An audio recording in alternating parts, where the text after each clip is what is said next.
السلام علیکم ورحمۃ اللہ وبرکاتہ۔ الحمد للہ نحمده ونستعینه ونستغفره ونؤمن به ونتوکل علیہ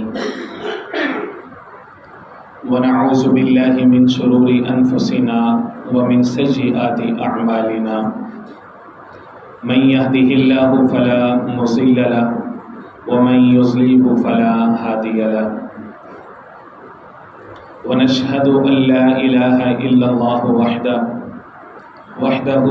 وحده لا شريك له، ونشهد أن سيدنا وسندنا ومولانا محمدا عبده ورسوله، أما بعد فأعوذ بالله من الشيطان الرجيم، بسم اللہ الرحمن الرحیم۔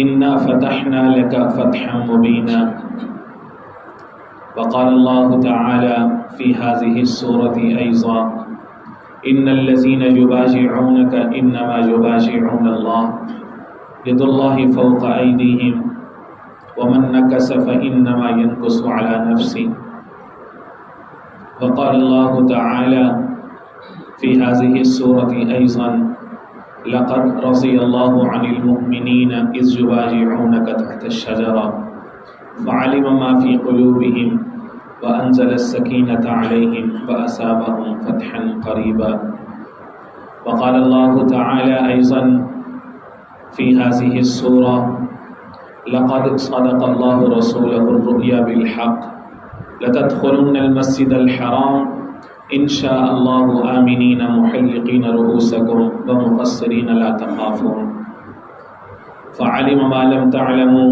فجعل من دون ذلك فتحا قریبا، وقال النبی صلی اللہ علیہ وسلم، لا يؤمن احدكم حتى يكون هواه تبعا لما جئت به، او كما قال، صدق اللہ العظیم وصدق رسوله النبی الکریم، ونحن على ذلك لمن الشاہدین والشاکرین والحمد للہ رب العالمین۔ حضور آئے تو سر آفرینش پا گئی دنیا، محبت سے کہیں صلی اللہ علیہ وآلہ وسلم۔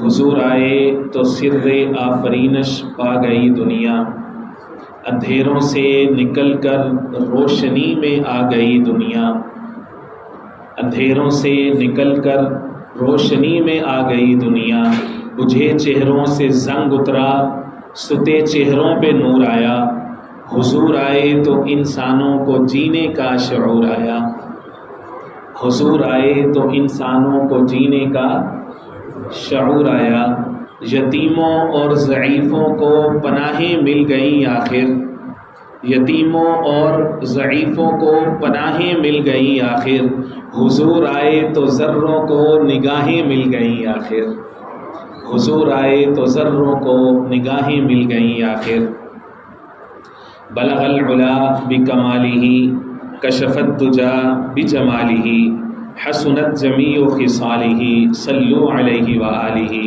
صلی اللہ علیہ وآلہ وسلم۔ میرے انتہائی واجب الاحترام، قابل صد احترام بزرگوں، بھائیوں، نوجوان ساتھیوں، پردہ میں سماعت کرنے والی ماں اور بہنوں،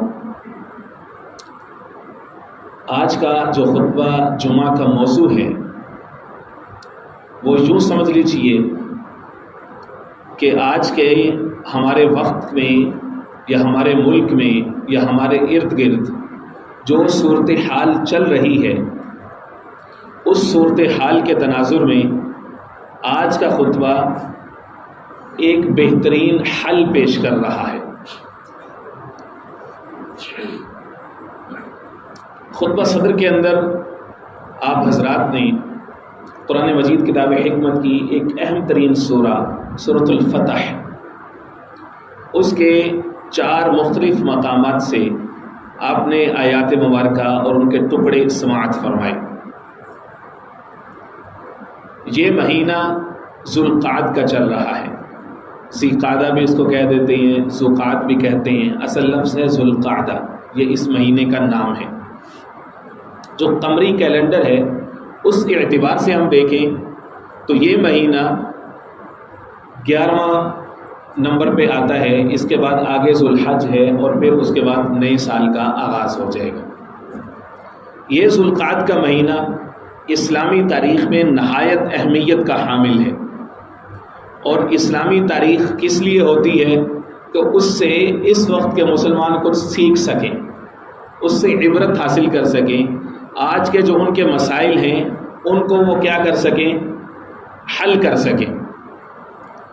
ہمارا آج کا جو سب سے بڑا مسئلہ ہے وہ ہے ایکسٹریمزم، شدت پسندی، دوسرے کو روم نہ دینا، دوسرے کو سپیس نہ دینا، دوسرے کی بات نہ سننا، جس بات کو میں حق سمجھتا ہوں، جو میرا پوائنٹ آف ویو ہے وہ 100% رائٹ ہے، وہ اس طرح سے ہے جیسے جناب جبرائیل نے آ کر کے بتا دیا ہے، اب وحی اتر چکی ہے، لہٰذا اب میں نے کسی کی بات سننی نہیں ہے۔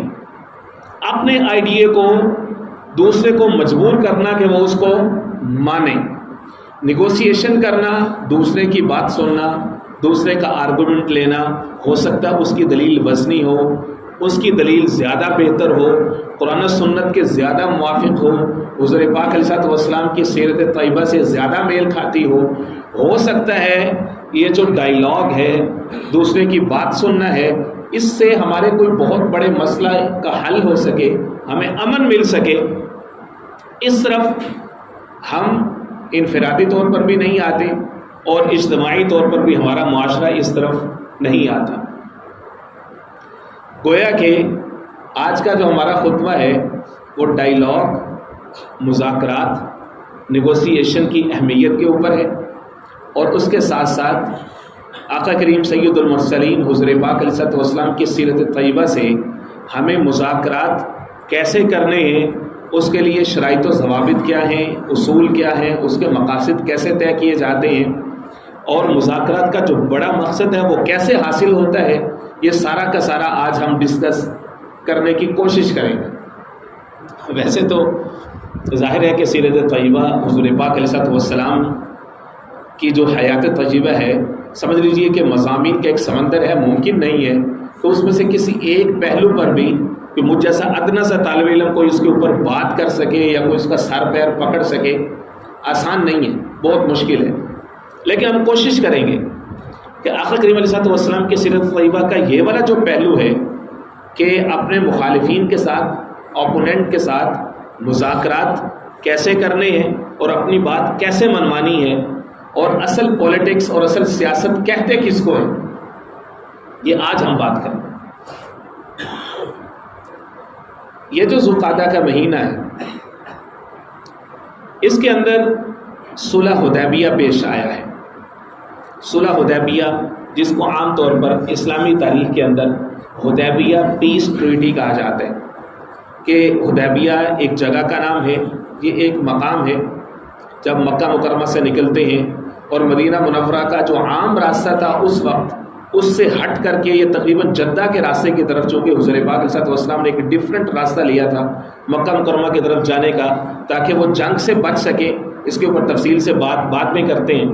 تو وہ جو حدیبیہ کا ایک مقام تھا، ایک کنواں تھا، وہاں پر حضور پاک علیہ الصلوۃ والسلام نے پڑاؤ ڈالا، اور وہاں پر مشرکین مکہ جو اس وقت کی ایک سپر پاور تھی اور ایک بہت بڑی طاقت تھی، ان کے ساتھ حضور پاک صلی اللہ علیہ وسلم نے بیٹھ کر کے مذاکرات فرمائے۔ چونکہ اس مقام پر یہ مذاکرات ہوئے ہیں، اس لیے اس کو صلح حدیبیہ کہا جاتا ہے۔ صلح کے لفظ سے پتہ چلتا ہے کہ ایک ایسی کوشش کی گئی، ایک ایسا ڈاکومنٹ تیار کیا گیا کہ دو فریقوں کے بیچ میں اب آئندہ جنگ نہیں بلکہ کیا رہے گی، صلح رہے گی، اور فریق بھی ایسا کہ جو بار بار جنگ بھی کر چکا تھا اور کسی بھی بہانے سے وہ امن کے راستے پر نہ آ رہا تھا نہ آنے دے رہا تھا، لیکن آقا کریم حضور پاک علیہ الصلوۃ والسلام کی وزڈم، حضور پاک صلی اللہ علیہ وسلم کا ویژن کہ ہم نے معاشرے کو امن دینا ہے، اس کے لیے حضور پاک صلی اللہ علیہ وسلم نے کیا کیا کیا، انسان حیران ہو جاتا ہے۔ آج کی جدید دنیا میں وار کے ٹیکٹکس پڑھائے جاتے ہیں، ڈائیلاگ کیسے کرنا ہے، نیگوسیشن اپنے مخالفین سے کیسے کرنی ہے، اور پیس ٹریٹی امن کا معاہدہ کیسے کرنا ہے، اس کے لیے کہاں سے اس کو انیشیٹ کیا جائے گا، کہاں پہ اس کو اینڈ کیا جائے گا۔ جدید دنیا کے اندر بڑے بڑے جو انسٹیٹیوشنز ہیں، ادارے ہیں، کورسز ہیں، وہ سارے کے سارے جب اپنے بچوں کو پڑھاتے ہیں، نوجوانوں کو ٹرین کرتے ہیں، گریجویٹس کو، تو اس میں صلح حدیبیہ ضرور شامل ہوتا ہے، کیونکہ انسانی تاریخ اس کے بغیر مکمل ہو ہی نہیں سکتی، نہ ہی معاشرے کو امن مل سکتا ہے جب تک وہ صلح حدیبیہ کے سٹائل پہ آنا چاہے۔ اب سب سے پہلے ہم نے دیکھنا ہے صلح حدیبیہ کا پس منظر کیا تھا۔ آقا کریم سید المرسلین حضور پاک علیہ الصلوۃ والسلام نے جس وقت اعلان نبوت فرمایا ہے، حالات کتنے سخت تھے کہ ایک تاریخ یا تاریخ اسلام کا ادنا سا طالب علم بھی اچھے طریقے سے جانتا ہے کہ کتنے سخت حالات تھے۔ باپ بیٹے سے، بیٹا باپ سے، اپنا ایمان بھی چھپانے پر مجبور تھا اور نماز بھی چھپ کر پڑھنے پر مجبور تھا۔ کس طرح سر عام بازاروں، چوکوں، گلیوں میں مسلمانوں کو، مومنین کو پرسیکیوٹ کیا جاتا تھا، مارا جاتا تھا، تشدد کا نشانہ بنایا جاتا تھا، یہاں تک کہ اللہ نے سورہ انفال میں فرمایا وَاذْكُرُوا إِذْ أَنْتُمْ قَلِيلٌ مُسْتَضْعَفُونَ فِي الْأَرْضِ، کیا تمہیں وہ وقت یاد ہے جب تم تھوڑے سے تھے، قلیل تھوڑے سے تھے، مستضعفون فی الارض، اور تم تھے بڑے کمزور، زمین کے اوپر کمزور سمجھے جاتے تھے، مستضعفون فی الارض، تخافون ان یتخطفکم الناس، تم ڈرتے تھے کہ کسی بھی وقت لوگ تمہیں پکڑیں گے، مارنا شروع کر دیں گے، تمہیں جیل میں ڈال دیں گے، تمہارے اوپر ظلم و تشدد کر دیں گے، مطلب تم اتنے کمزور تھے کہ ایسا وقت بھی تھا تمہارے اوپر۔ وہ مکہ کی حیات طیبہ تھی کہ یہاں تک کہ جو مظلوم مسلمان تھے وہ آ کر کے حضور کے پاس آتے تھے، روتے تھے، یا رسول اللہ ہماری مدد کی دعا فرما دیں، نصرت کی دعا فرما دیں، اللہ سے ہماری فتح کی دعا فرما دیں۔ مجبور ہو کر کے یہ حالات آ گئے تھے کہ وہ حضور سے آ کے یہ درخواست کرتے تھے، اللہ کے نبی متى نصر اللہ، اللہ کی مدد کب آئے گی؟ اور رب العزت فرمایا کرتے تھے نصر من اللہ فتح قریب، اللہ کی مدد بھی قریب ہے اور فتح بھی قریب ہے۔ یعنی اتنے ظلم و تشدد، اتنی تاریخوں کے بعد، اتنی داستان کے بعد اب اللہ فرما رہے ہیں اللہ کی مدد بھی آئے گی اور اللہ کی نصرت بھی آئے گی، اتنی قربانیوں کے بعد۔ یہ آیا اتری ہے جس کو ہم نے الیکشن کی آیا بنایا ہوا ہے۔ کون سی آیت بنا دی ہم نے؟ الیکشن کی۔ وہ صاحب بڑا سارا وہ بینر اشتہار چھپواتے ہیں، اس کے اوپر آیا لکھتے ہیں، وہ چھاپنے والا پوچھتے ہیں صاحب کیا لکھنا ہے، کہتے ہیں اوپر الیکشن دی آیت بھی لکھ دی، خود بھی نہیں آتی وہ آیت۔ اس آیت کو نصر من اللہ و فتح قریب، اللہ کی طرف سے مدد بھی آئے گی، اللہ کی طرف سے نصرت بھی آئے گی۔ وہ آج کے کینڈیڈیٹ نے اس کو کون سی آیت بنا دی ہے؟ الیکشن کی آیت۔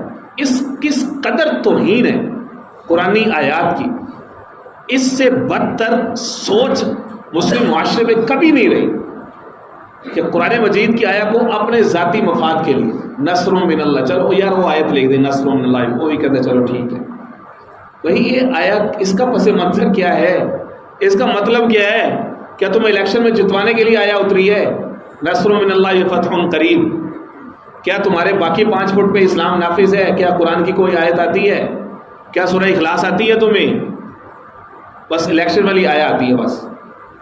تو پھر اس اللہ کا یہ وعدہ آتا تھا نصر من اللہ فتح قریب، بھائی آئے گی، اللہ کی مدد آئے گی۔ 13 سال کا یہ عرصہ مکہ مکرمہ میں گزرا، اتنی سختیوں کے بعد اب اللہ کی طرف سے وہاں سے ہجرت کی اجازت ملی، یا ہجرت کا حکم ہوا۔ اب وہاں سے نکل رہے ہیں تو ایک ایک کر کے نکل رہے ہیں، کسی کے پاس سواری ہے، کسی کے پاس سواری نہیں ہے، کسی کا مال انہوں نے غصب کر لیا ہے، کسی کے بیوی بچوں پر قبضہ کر لیا ہے، کوئی اکیلا نکل رہا ہے۔ ہر حال میں ہر ایک کو اپنا ایمان بچانا ہے اور مکہ سے نکلنا ہے۔ یہاں تک کہ جو ان کے قائد ہیں، جو ان کے لیڈر ہیں، جو ان کے سربراہ ہیں، جو ان کے رہنما ہیں، وہ بھی رات کی تاریکی میں نکلے، رات کی تاریکی میں نکلے۔ گھر سے نکلے تو اکیلے تھے، مکہ شہر سے نکلے تو 2 تھے، جہاں پہ سیدنا ابوبکر صدیق کا ساتھ تھا۔ 2 لوگ نکلے ہیں مکہ سے، تو ان حالات میں وہ مکہ سے نکلے، مدینہ منورہ پہنچے تو وہاں پر بھی امن نہیں تھا۔ میں نے آپ کو صلح حدیبیہ کی اہمیت بتانی اس لیے ذرا پلیز میری طرف توجہ فرمائیں، میں اس کا پس منظر آپ کو بتا رہا ہوں۔ مدینہ منورہ پہنچے تو وہاں پر حالات میں مزید سختی آ گئی۔ ایک تو مشرکین مکہ کا تھریٹ تو تھا ہی، اب وہاں پہ یہود بھی شامل ہو گئے، اور منافقین بھی مسلمانوں کے صف میں کیا ہو گئے؟ شامل ہو گئے۔ ابھی پہلا ہی سال تھا کہ غزوہ بدر آ گیا، اتنی سخت بیٹل بدر کی لڑنی پڑی مسلمانوں کو۔ ایک سال بھی نہیں گزرا تھا کہ احد آ گیا، اتنی سخت جنگ، اور اس میں شہادتیں بہت کثرت کے ساتھ ہوئی۔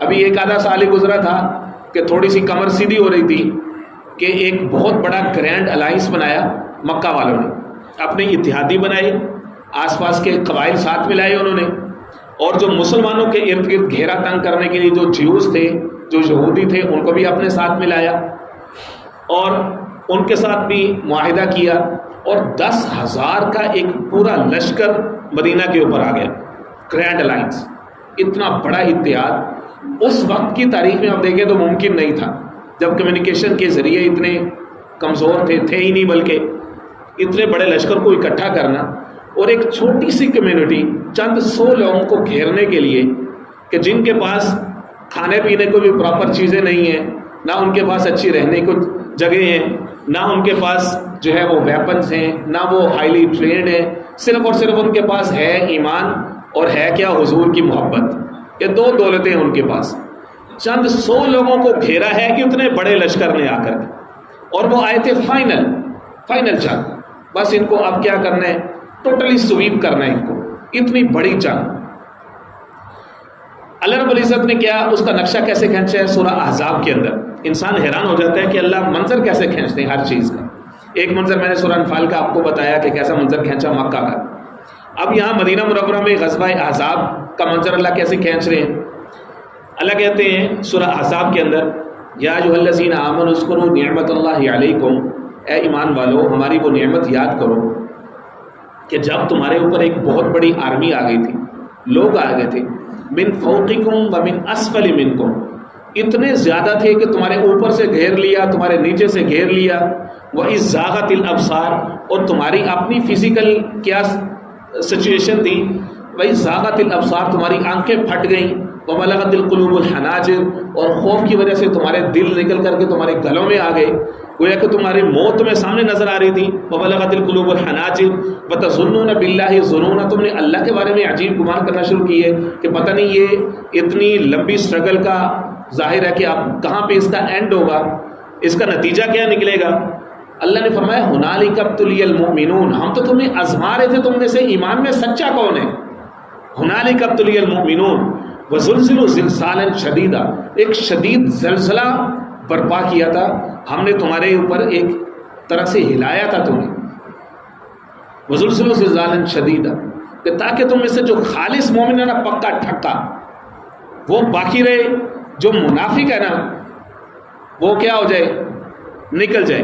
ہمارے استاد ہمارے پیر و مرشد حضرت مفتی حمید اللہ جان صاحب نفر اللہ برکاتہ حضرت فرمایا کرتے تھے کہ اللہ بندے کو آزماتے کیسے، کسی کا ایمان کیسے آزماتے ہیں، اللہ کسی بندے کو اپنے لیے خالص کیسے کرتے ہیں۔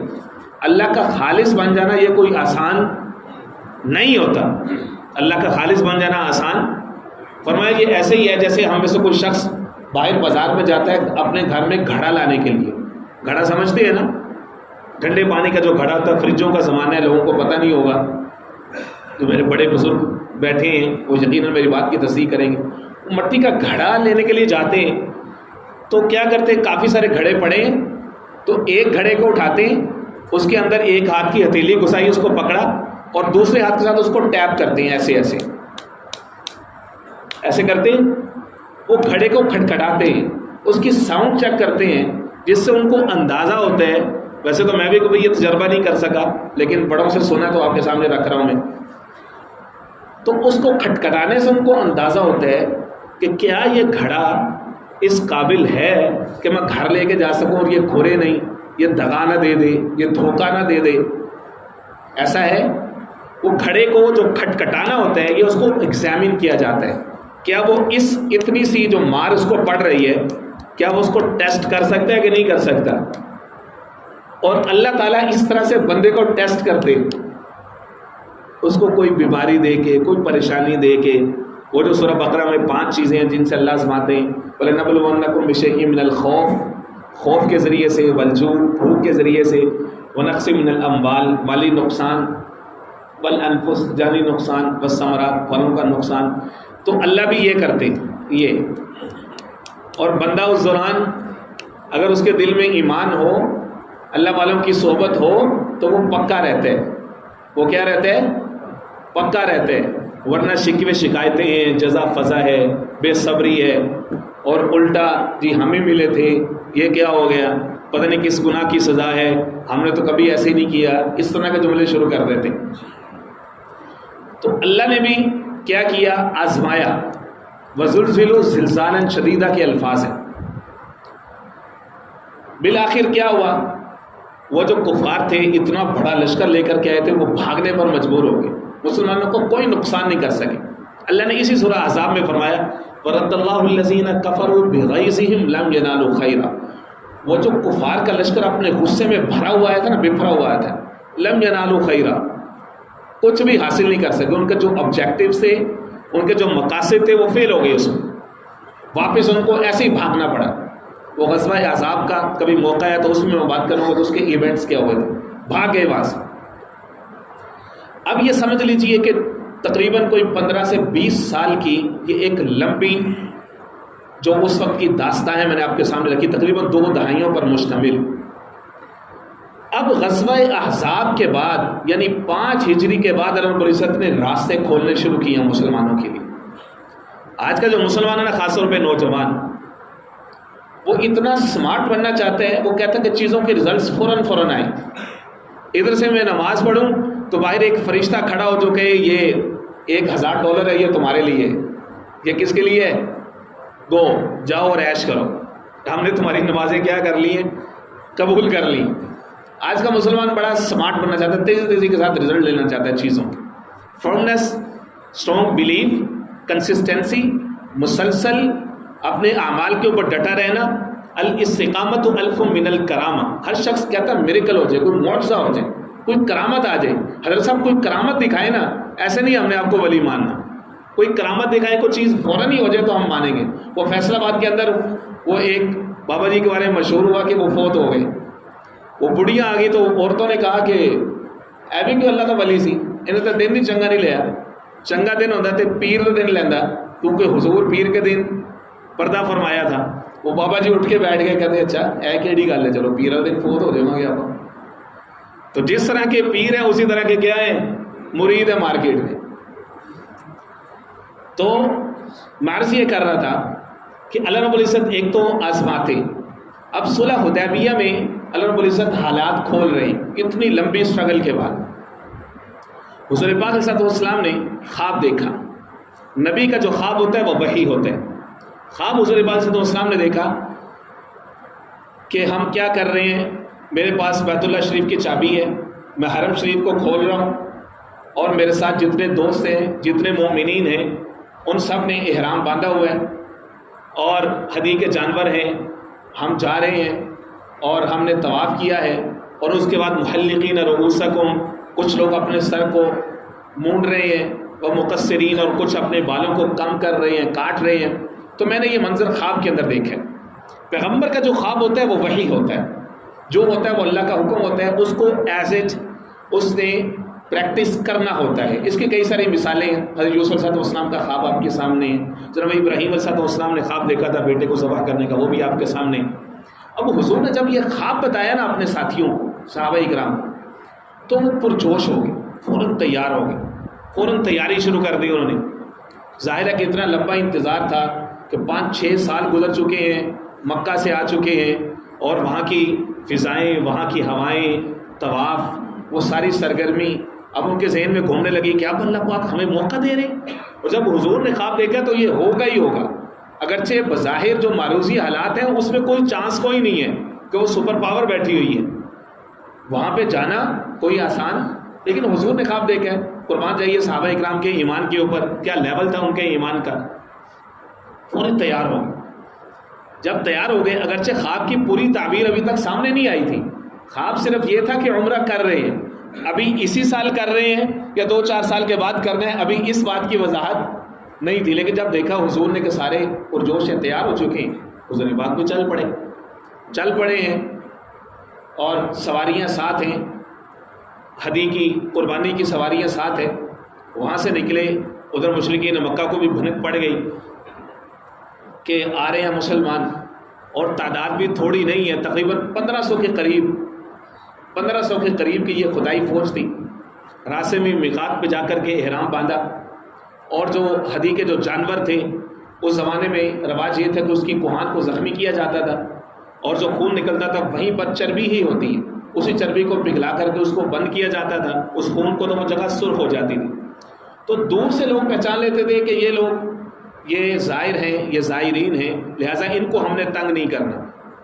اب مسلمانوں کے پاس یہ سواریاں ہیں، ان کی یہ حالت ہے، خود احرام باندھا ہوا ہے، اور جو تلواریں ہیں اس وقت کا کلچر تھا کہ ہر ایک نے اپنی پروٹیکشن کے لیے سیلف ڈیفینس کے طور پر اپنے پاس ہتھیار رکھنا ہوتا تھا۔ وہ تلواریں بھی نیام کے اندر تھیں۔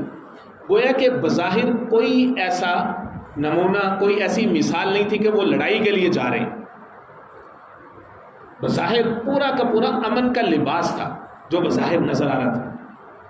پہنچے، راستے میں روک لیے گئے ایک جگہ پر، مشرکین نے اپنی ایک فوج بھیجی کہ ہم ان کو کبھی بھی کسی بھی حال میں مکہ میں داخل نہیں ہونے دیں گے۔ حالانکہ یہ روایت یہ تھی کہ جو وہ لوگ تھے ان کی ایک عرفی حیثیت تھی کہ وہ مکہ کے متولی، وہ کسی کو روکتے نہیں تھے، جو مرضی آئے آ کر کے حرم کا طواف کرے۔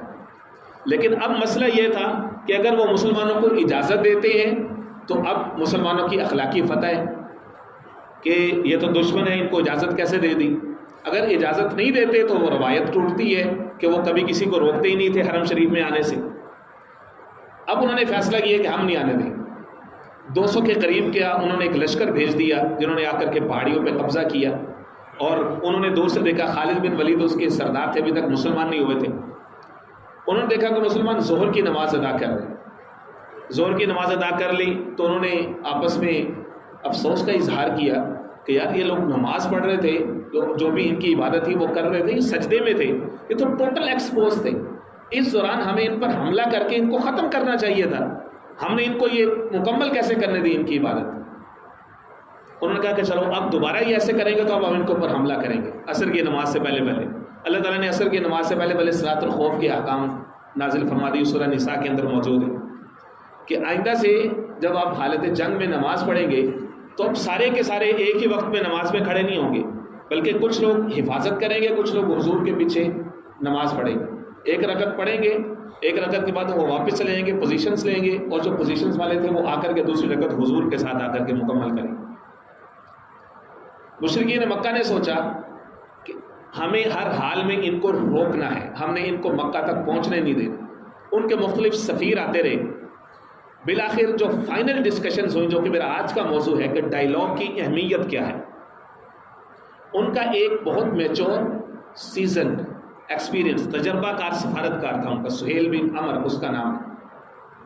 وہ آیا حضور پاک علیہ السلام کے پاس، ان کو رپورٹس مل چکی تھی کہ یہ لوگ پرامن ہیں اور لڑائی کی غرض سے نہیں آئے۔ مذاکرات کا آغاز ہوا کہ شرائط کیا رکھنی۔ سب سے پہلی شرط یہ رکھی کہ اس سال آپ کو عمرہ نہیں کرنے دیا جائے گا، آپ لوگ یہیں سے واپس جائیں گے، اگلے سال ہم آپ کو الاؤ کریں گے، آپ آئیں گے مکہ میں اگلے سال 3 دن تک ہم مکہ کو خالی کر دیں گے، آپ لوگ اپنے ریچولز پرفارم کریں گے۔ یہ سب سے پہلی مذاکرات کی کیا ہے شرط رکھی گئی۔ دوسری شرط یہ تھی کہ 10 سال تک ہمارے اور تمہارے درمیان جنگ نہیں ہو، پیس ہوگا ہمارے اور تمہارے درمیان۔ تیسری شرط یہ تھی کہ آس پاس کے جتنے قبائل ہیں ان سب کو اجازت ہے وہ چاہے آپ کے ساتھ مل جائیں چاہے ہمارے ساتھ مل جائیں۔ چوتھی شرط یہ تھی کہ قریش کا اگر کوئی آدمی آپ کے پاس بھاگ کے آتا ہے اپنے سربراہ کی اجازت کے بغیر، آپ واپس کریں گے۔ آپ کا کوئی آدمی مدینہ سے بھاگ کے آتا ہے، ہم وہ واپس نہیں کریں گے۔ یہ بظاہر حد تک آمیز شرط تھی جو کہ مسلمانوں کی طبیعت کے اوپر بہت ناگوار گزری تھی۔ اگلی شرط یہ تھی کہ چاہے جو بھی نتیجہ اس کا نکلے، ہم دونوں اس کے اوپر اپنی جو شرائط ہیں، جو جنگ بندی ہے، اس کے اوپر ہم متفق رہیں، ہم توڑیں گے نہیں۔ اب دیکھیں یہ ڈائیلاگ ہو رہے، مذاکرات ہو رہی، نیگوسیشن ہو رہی ہے دونوں فریقوں کے بیچ میں۔ کتنی سخت شرط ہے کہ اس سال ہم آپ کو عمرہ نہیں کرنے دیں گے. احرام باندھ لیا ہے. احرام باندھ لینا ایسا ہی ہے جیسے نماز میں شامل ہو جانا. نماز میں شامل ہونے کے بعد مکمل کیے بغیر مسلمان توڑ سکتا نہیں ہے. احرام باندھ لیا ہے, اب کیسے اس کو کھولیں گے؟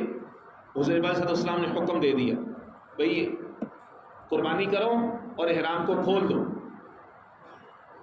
اسی طرح سے حضور پاک صلی اللہ علیہ وسلم نے ان کی یہ شرط بھی تسلیم کی کہ ٹھیک ہے آپ کا بندہ آئے گا ہم واپس کریں گے, ہمارا بندہ آئے گا آپ واپس نہ کریں. بھائی مذاکرات کے اندر آپ کو اس طرح کی شرائط بھی ماننی پڑتی ہیں. کیوں حضور پاک صلی اللہ علیہ وسلم نے یہ دونوں شرائط مانی؟ کہ 10 سال تک ہمارے معاشرے کو امن ملے گا. امن کی خاطر حضور پاک علیہ السلام نے ان شرائط کو مانا ہے. آپ کے کچھ اصول ہوتے, آپ ان کے اوپر کھڑے ہوتے. ایک درخت ہے وہ کھڑا ہوا ہے, اس کی بنیادیں اپنی جگہ پہ مضبوط ہیں, لیکن اس کی شاخیں ہیں وہ ہلتی ہیں, کبھی ادھر جاتی ہیں کبھی ادھر جاتی ہیں, دوسروں کو سپیس دینی ہوتی ہے. ہمارا معاشرہ انفرادی طور پر اپنے گھر سے لے لیں, 2 بزنس پارٹنر سے لے لیں, 2 پارٹی سے لے لیں, کوئی بھی 2 فریق لے لیں, 2 ممالک لے لیں, ہمارے معاشرہ مذاکرات کے لیے ٹرینڈ ہی نہیں ہے. ہم اپنے نوجوانوں کو اس طرف لے کر کے ہی نہیں آتے کہ بھئی امن کے لیے اپنی ایگو کو توڑیں تاکہ معاشرے کو امن نصیب ہو. حضور پاک صلی اللہ علیہ وسلم نے یہ جو 2 شرطیں مانی ہیں, سوچیں آج کل کے فالورز ہوتے, آج کل کے ورکرز ہوتے تو کیا کرتے؟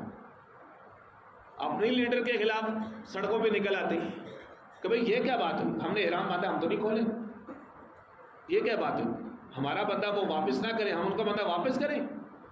نہیں ہو سکتا.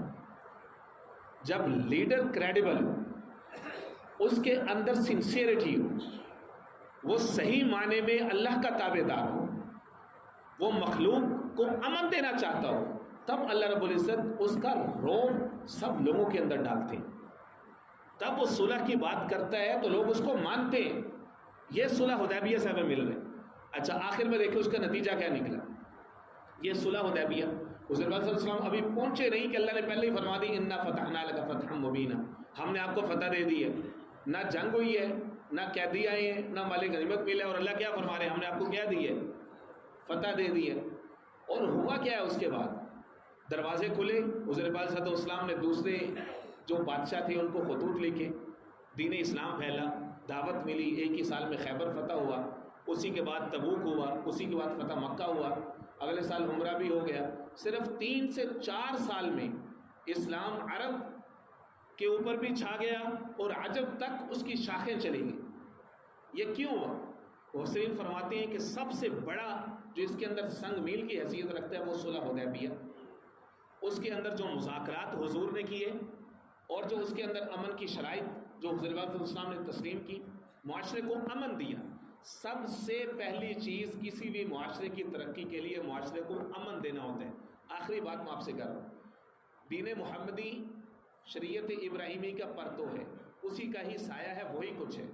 جناب ابراہیم علیہ السلام نے کیا کیا تھا؟ جس وقت خانہ کعبہ تشریف لے کر کے آئے تھے, مکہ مکرمہ آئے تھے, سب سے پہلے اللہ رب العزت سے کیا دعا کی تھی؟ اے اللہ میں تجھ سے اس بستی کا امن مانگتا ہوں. وارزق اہلہ من الثمرات, پھل, سبزیاں, میوے, خوراک, معیشت, ساری چیزیں بعد میں,